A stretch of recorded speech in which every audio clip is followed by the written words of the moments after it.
Welcome to Clash Corner, your daily dose of chaos. I matched with a guy on a dating app and ended up face first on his floor in front of his girlfriend. So I matched with this guy on a dating app. Normal, nothing weird. We talked for a few days. He was funny, a little flirty, not over the top. He invited me over. I hesitated for like 2 seconds, then said yes, because I make great decisions, clearly. So I matched with this guy on a dating app. Normal, nothing weird. We talked for a few days. He was funny, a little flirty, not over the top. He invited me over. I hesitated for like 2 seconds, then said yes, because I make great decisions, clearly. I get there. Place is clean, smells good, no obvious red flags. We're talking, laughing. One thing leads to another, and we end up in his bed. At this point, I'm fully under the impression this man is single. Like, nothing about him screamed otherwise. Fast forward a bit, and we're just there, tangled up, talking nonsense. I'm half under the blanket. Life is whatever. Then I hear the front door open. Not a knock. Not a, hey, I'm here, text. Just keys unlocking. My stomach drops. I look at him and go, are you expecting someone? And his face just drains. He goes, wait. Before I can process, this girl walks into the room and just stops and looks at both of us. And time literally pauses. I'm sitting there, barely covered. He looks like he's about to evaporate. And she just goes, who is this? I panic instantly and start scrambling to get up because I want out. Grabbing the sheet, trying to wrap myself like some emergency burrito.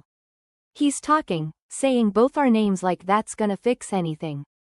Babe, wait, I can explain. Babe, news to me. I'm trying to get off the bed fast, and my foot gets fully caught in the sheet. And instead of leaving like a normal person, I just fall face first, completely naked, onto the floor. Dead silence. I actually wanted to disappear. The girl stares at me for a second and then goes, are you okay? Which somehow makes it worse. Like, why are you being nice? She literally helps me up. I can't even look at her. I'm clutching the sheet for dear life. He's still in the background saying, it's not what it looks like, which is insane, because it is exactly what it looks like. I just keep saying, I didn't know, I swear, like a broken character. And she just nods, like she believes me more than him. Which, fair. I grab my clothes as fast as possible, still half wrapped in the sheet, because my coordination has left the chat. I leave without even properly getting dressed. Just survival mode. He texts me later. A whole paragraph apology. Blocked immediately. But I still randomly remember the exact moment I ate the floor in front of his girlfriend and feel my soul leave my body all over again. Have you ever been in a situation where you just wanted the ground to swallow you whole? What would you have done? Ready for more? Here comes Clash number 2. I secretly replaced a family's stolen Christmas. I was trapped in town during a snowstorm the night before Christmas Eve when my friend got a devastating call that changed everything. I worked an hour out of town, and there was a huge snowstorm that forced me to get a hotel in the town I worked for the night before Christmas Eve. Since I was trapped in town, I decided to go spend some time with friends. We watched a show together and hung out to celebrate. It was while we were watching TV that my friend Brian got a call from his sister. The rest of us turned the volume all the way down as he was clearly distressed, and we were worried about him. After he hung up, he was in tears and asked if we could all go to his sister's place without explaining what was going on. We all loaded into our vehicles and headed over there together. When we got there, she was crying and devastated. Someone had broken into her apartment while she was at work and stolen all of the Christmas presents she'd been pinching pennies for all year for her 8-year-old son. We all comforted her as best we could and helped clean the apartment from the break-in. It was like the Grinch had had a special vendetta with how her place looked. That night I went to my hotel room with my heart just broken for her and her son. The next morning, on Christmas Eve, I got up early and hit all the stores that were open and purchased what I could that I thought they'd like. The hotel allowed a late checkout so I could have time to wrap all the gifts. Knowing already that she had to work that afternoon and evening, and that her son wasn't due back until Christmas Day, I arrived at her apartment while she was working. I had to work fast like a ninja to get the gifts from my car without being seen by neighbors, so they wouldn't call the cops on me. I placed all the gifts under their tree, filled their stockings, tidied up her apartment, and left. That night I saw a very tearful post from my friend Brian thanking whoever had made his sister's and nephew's Christmas that year, and then a video post from his sister where you could hear her crying as she went through her apartment to show everything that had been done. No one ever found out it was me, and I felt it was time to finally share my personal favorite Christmas story with someone.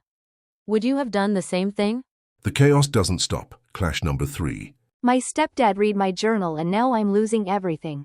I'm 16, and my mom's boyfriend, soon-to-be husband, came into my life when I was 13. He's been controlling ever since. I'm 16, and my mom's boyfriend, soon-to-be husband, so I'll call him my stepdad, came into my life when I was 13. He's been very controlling since. I went from having a lot of freedom and my mom essentially trusting me to do whatever, to being incredibly restricted and controlled. The list goes on and on of things he changed. No music on past 8 p.m. Kitchen closes at 7 p.m. and you aren't allowed back in. He started turning the water off 20 minutes into my showers. No locked doors allowed, and my door stays open when my friends are over. These are all rules he added that I did not live with before him. I've tried talking to my dad about it, but he doesn't seem to care. Honestly, outside of paying child support and seeing him on Thanksgiving, he isn't really active in my life, so I didn't expect him to want to get involved. The past few months I've been getting in trouble for things I had no idea how they were finding out about, along with my stepdad threatening to take my door because he accused me of talking to boys. Which I was, but at school, so how would he know? I came home from being at a friend's early because their mom needed to leave for something suddenly.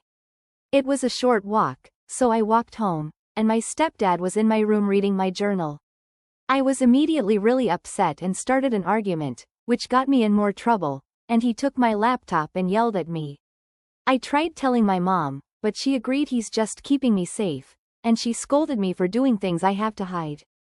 I'm probably grounded from more things and in more trouble, but they both work late long hours this week, so they can't deal with me right now. But he's most likely taking my door. I'm so mad, and I feel like my privacy was violated. I don't even do awful stuff. I just want a place to vent how I feel without them knowing. I hate my stepdad and his stupid rules. I hate what he changed and how much happier I was when he wasn't here. I wish I had someone to talk to about this. Have you ever felt like you had no safe place to express yourself? Another clash is on the way. Here's number 4. I asked my friend to pay me back after she forced me to leave early. My friend forced me to leave the club early because she felt responsible for me, then dropped me off at a gas station so she could see her boyfriend. So I went out last night with some friends. One of them, let's call her Maya, offered to drive since she doesn't drink and said she'd stay sober. Cool. Everything was fine until like 1 a.m. when she suddenly says she's too tired and wants to leave. I told her I was good staying and I'd just get a ride home later. She kept saying she felt responsible for me and wouldn't leave without me. It honestly turned into a whole thing and I didn't feel like arguing in the middle of the club, so I just went with her. Then once we get to the car, she goes, actually I'm gonna go to my boyfriend's place, it's closer. His place is like 20 minutes in the opposite direction from mine. She drives there, pulls into a gas station near his house, and tells me to just call a ride from there. The ride back to my place was $25 because of surge pricing. If she had just left me at the club like I originally said, I would have paid and not cared. But she basically forced me to leave because she felt responsible, and then dropped me off halfway so she could see her boyfriend. So yeah, I requested the $25 from her. Now she's mad, saying I'm ungrateful because she already gave me a ride, and my other friends think I'm being petty over $25. I don't know. It's not even really about the money. It just feels weird to drag someone out and then leave them at a gas station. Was I wrong to ask for the money back? Chaos overload. Let's wrap up this final clash. I've been planning every date for 8 years. I've been with my husband for 8 years, and I've never been on a date I didn't plan myself. I've been with my husband since July 2016, when we were both 18. We got pregnant in January 2017 and married in November 2018. For our entire relationship, there's been this constant problem where if I don't start a conversation with him, we just don't talk. He really only touches me when he wants to be intimate.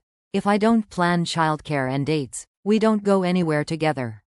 He weighs over 350 pounds, so a lot of the activities I enjoy, like roller skating, riding coasters, or kayaking, he either can't do or won't do because it's too hot outside. He prefers 3D printing and playing video games. I've been asking him to change things for years now. Usually I'll spend about 2 weeks asking and getting upset. He'll either ignore me or tell me he'll make changes, and then everything goes back to how it always was. Our children are 8 and 4. He's been a stay-at-home dad for the past 5 years because he told me if he had to go back to work, he'd hurt himself. I took on all the financial responsibility and kept asking him for help, but he said nothing he could do would ever make as much as I make, so it wasn't worth it. Not once in those 5 years did he take the kids to the park or the zoo or anywhere. I finally convinced him to get a job a month ago, and now all he talks about is how nice his coworkers are. He makes 3D prints for them and even baked them cookies. I planned a date for us to go see a movie. I arranged childcare and picked the movie and time. He drove, we used a gift card to pay. We watched the movie, came home, and he played video games and went to sleep. The next day I asked him if he ever plans on taking me on a date, and he said we just went on one yesterday. I started crying and told him he makes me feel bad, and he just stared at me. I took my stuff downstairs while he got ready for bed and went to sleep. I wrote and printed out a letter the next day and left it for him. The letter basically said that I love him, but that he's breaking my heart and making me feel lonely and ignored, and it's negatively affecting me mentally and physically. I said that if he wants us to work, he needs to find us a counselor. He hung the note on the wall next to his bed but hasn't said a word to me. He won't even look at me. All he did was text me to turn my work camera back on, and then he drove by my workplace with the kids to see if I was actually there. When I asked him why he didn't respond to the letter, he said I didn't ask him to respond. He said I've done zero self-reflection and don't think about what I'm doing that could cause him to treat me this way. He says I only want to be loved the way that I want, with dates and meaningful conversation and activities that don't involve screens, and that I don't care about what he does do to show me love, like being here and being faithful. He says that should be enough for me and I'm overreacting and asking for too much. Am I asking for too much? We're 28 now and I've never actually been on a date I didn't plan. He also never bought me a wedding ring. I bought it myself. Am I holding on to something that's already gone? I told him if he's interested in saving our marriage, he will make an effort to find us a marriage therapist to show me he wants us to work out, but he's not interested. Am I really asking for too much? That was today's chaos. See you at the next clash. Don't just watch the clash, join the corner. Subscribe now.